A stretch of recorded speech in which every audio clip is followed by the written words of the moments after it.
మండలం అందరూ రాలేదు. ఓన్లీ జైతాల టౌన్ ఉంటుంది. రేపు వస్తారు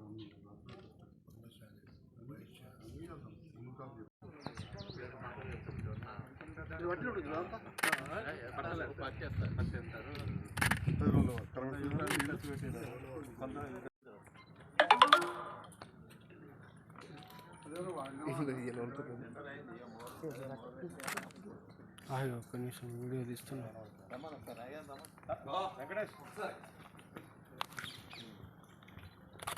దగ్గర తర్వాత డోర్ కడుతూ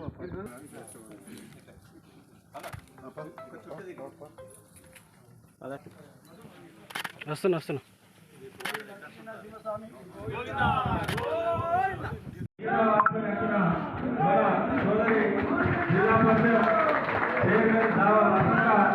సురేష్ గారు, మన అభ్యర్థి బాదిరెడ్డి గోవర్ధన గారు వేదికపైకి రావాల్సిందిగా వారిని సవినయంగా ఆహ్వానిస్తూ మన సోదరులందరూ ఒకసారి కూర్చుండాలి. ఎందుకంటే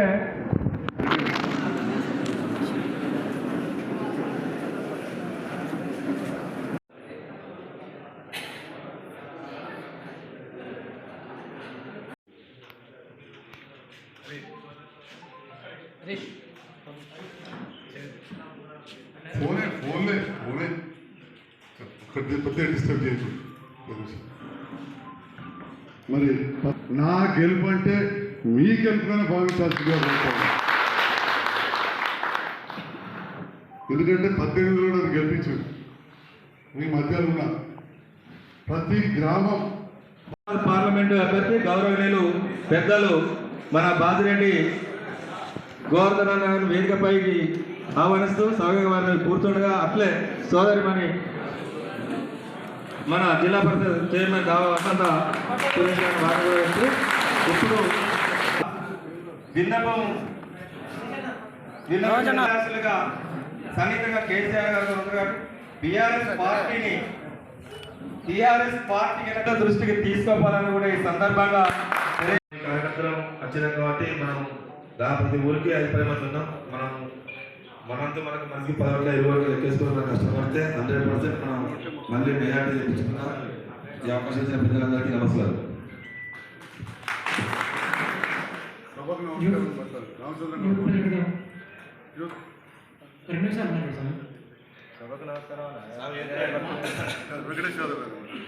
సీనియర్ నాయకులు రామచంద్రరావు గారికి, రమణ గారికి, అలాగే పార్టీ ప్రెసిడెంట్ రమేష్ గారికి, అలాగే వేదిక పైన ఫోరం అధ్యక్షులు మైపల్ రెడ్డి గారికి, వేదిక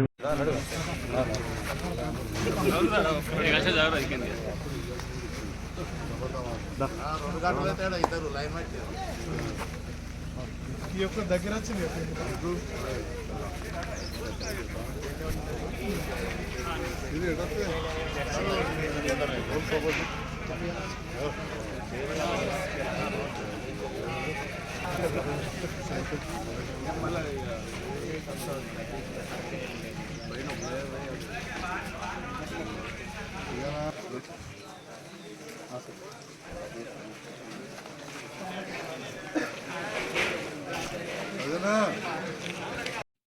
కొంత వివరణ ఇస్తాం.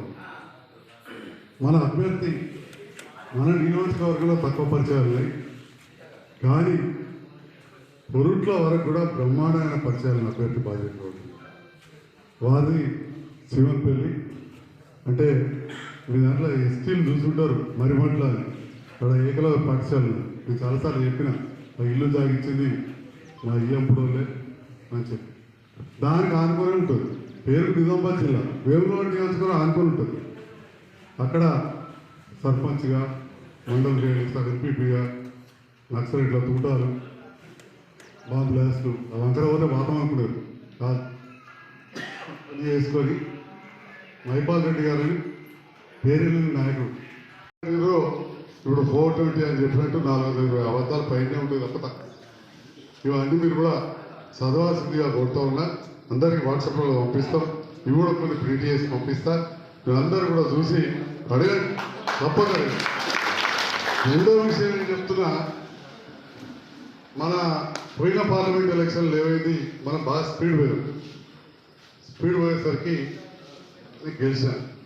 అటు ఇంకా వాళ్ళు ఓడిపోయినాక కవిత మేడంను ఓడియాలని అక్కడ డి శ్రీనివాస్ గారు జీవారెడ్డి ఇద్దరు కలిసి ఈడి గారికి కుట్రమని ఏం చేశారు, మొత్తం గంపగుత్త కాంగ్రెస్ వరకు మధుయాస్కి డిపాజిట్ ఓడగొట్టి గుర్తుకేసారు. ఊర్లలో కూడా కాంగ్రెస్ వాళ్ళకి జనంతా మనకి తీర్చి ఉండే ఆయన వాళ్ళు ఇషారాన్ని నేను కుదేశాను. నేను మీ అందరికీ చెప్తున్నాను, ఇప్పుడు మనకు కూడా కాంగ్రెస్ వాళ్ళ మీద కోపం ఉంటుంది, తీర్చుంటుంది. అటు ఇటు అని బాధ్యత కొత్తగా అని చెప్పి కొద్దిగా అటు ఇటు చేయకూడదు. దయచేసి వేదిక ద్వారా రిక్వెస్ట్ చేస్తున్నా, అటు ఇటు చేయకూడదు. ఖచ్చితంగా కారు గుర్తుకే ఓటు వేయించుని మనం చేసే చెప్పాలి.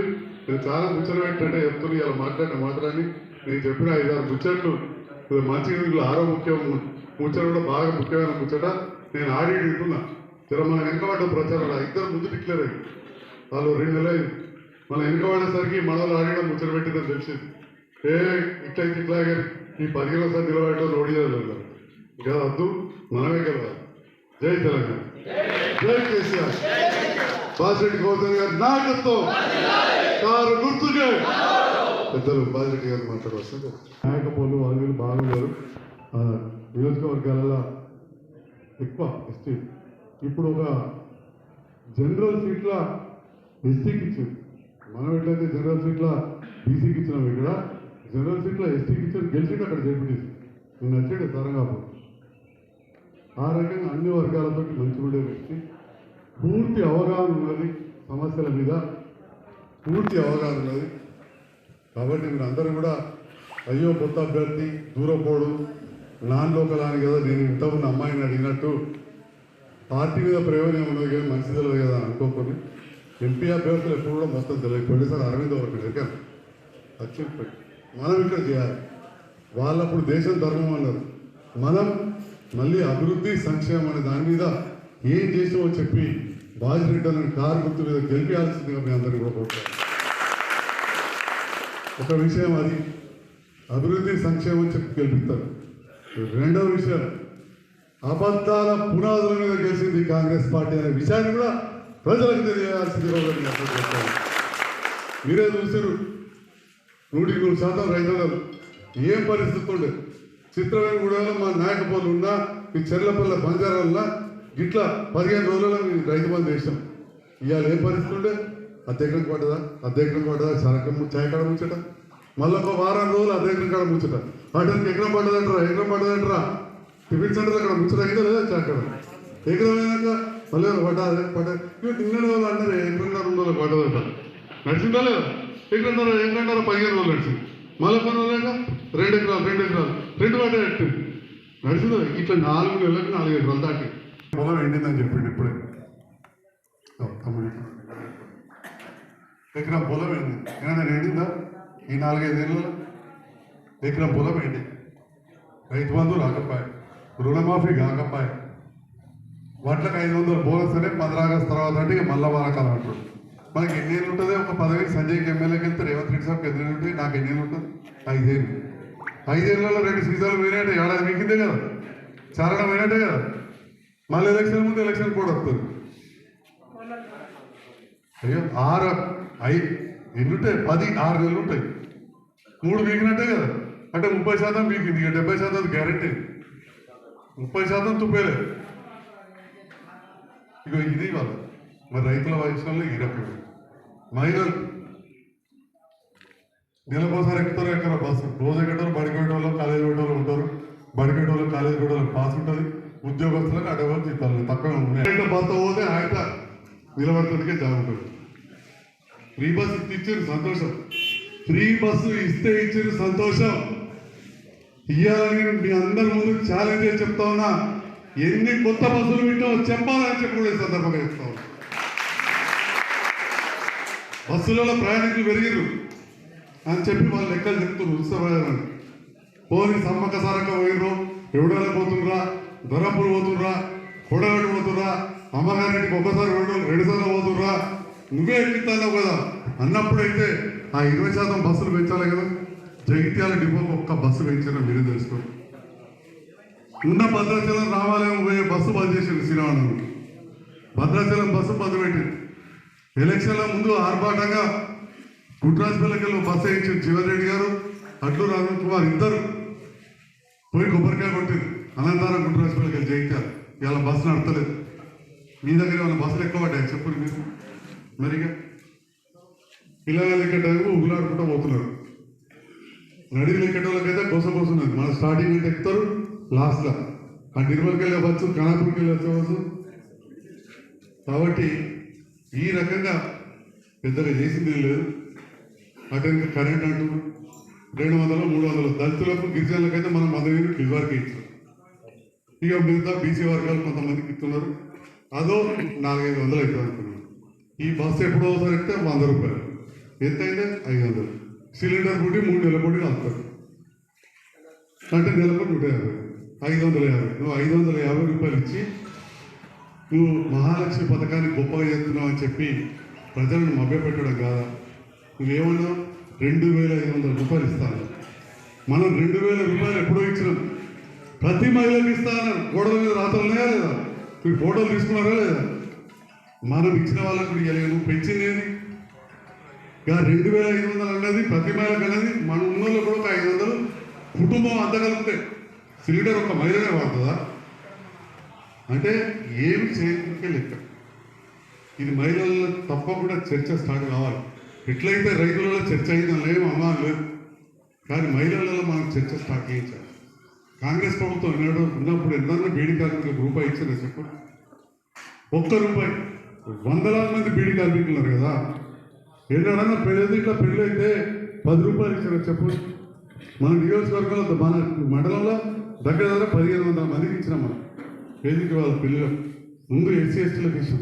మీరు ఏ ఊరన్నా లెక్క ఎస్సీ ఎస్టీ కాలనీలలో ప్రతి 7-8 ఇండ్లకు ఒక్కరికి కళ్యాణ లక్ష్మి రాకపోతే మీరు వచ్చిన అన్నారు. ఉదాహరణ చిత్రంగా ఎన్ని ఉంటే 150 బరాబర్ 15 నుంచి 20 చెక్కలు వస్తాయి. నువ్వు లెక్క తీరు పోయాడు 150 ఏపాటు చెప్పిపోతావు. మన దగ్గర ఎన్ని ఉంటాయి? 150 ఎస్సీలే అన్ని కలిపి బరాబర్ నీ దగ్గర 15 ఉంటాయి. నేను అందాలని చెప్తాను. మన గ్రామం లోపల, మన వార్డు లోపల మనం ఓట్లు తెచ్చుకున్నప్పుడే మనకు గెలిచే ఆస్కారం ఉంటుంది. మనం పోటీ పెట్టుకుందాం. మనకు మనమే. బీర్పూర్, సారంగపూర్ 2 మండలాలు ఉన్నాయి. నేను సారంగపూర్ మండలం కన్నా ఓట్లు ఎక్కేస్తా చెప్పి మనం అందరం అనుకున్నట్టు తప్పకుండా కూడా ఓట్లు వస్తాయి. మనకు ప్రజలకు చెప్పాల్సింది ఒకటే, 2014 ముందు మన ప్రాంతం ఎట్లా ఉండే, మన వ్యవసాయం ఎట్లా ఉండే, ప్రజల జీవనం ఎట్లా ఉండేది చెప్పి ఒక్కసారి మనం అందరూ కూడా గుర్తు చేయాలి. ఆనాడు కరెంట్ ఉండేది కాదు. కాలిపోయే మోటార్లు, పేలిపోయే ట్రాన్స్ఫార్మర్లు, విత్తనాలు దొరికేవి కాదు, ఎరువులు దొరికేవి కావు. చివరకు పండిన పంటను కూడా కొనే నాదు లేకుండా ఆనాడు. కానీ 2014 తర్వాత అక్కడ అమలుగా హామీలవి ఒక్కడు కూడా అమలు కావు. ఏదంటే ఒక ఫ్రీ బస్ మాత్రం పెట్టిండ్రు. అది కూడా 40 సార్లు బస్సులు టైం రావు. మళ్ళీ మహిళలకు కానీ పోయే ప్రయాణం చేసే వాళ్ళకు మళ్ళీ ఆటోలే దిక్కైతుంది. కాబట్టి మన ప్రజలకు ఇది వివరించాలా, చెప్పాలా. 1-2 సార్లు మనం ఇంటికి వెళ్ళి తప్పకుండా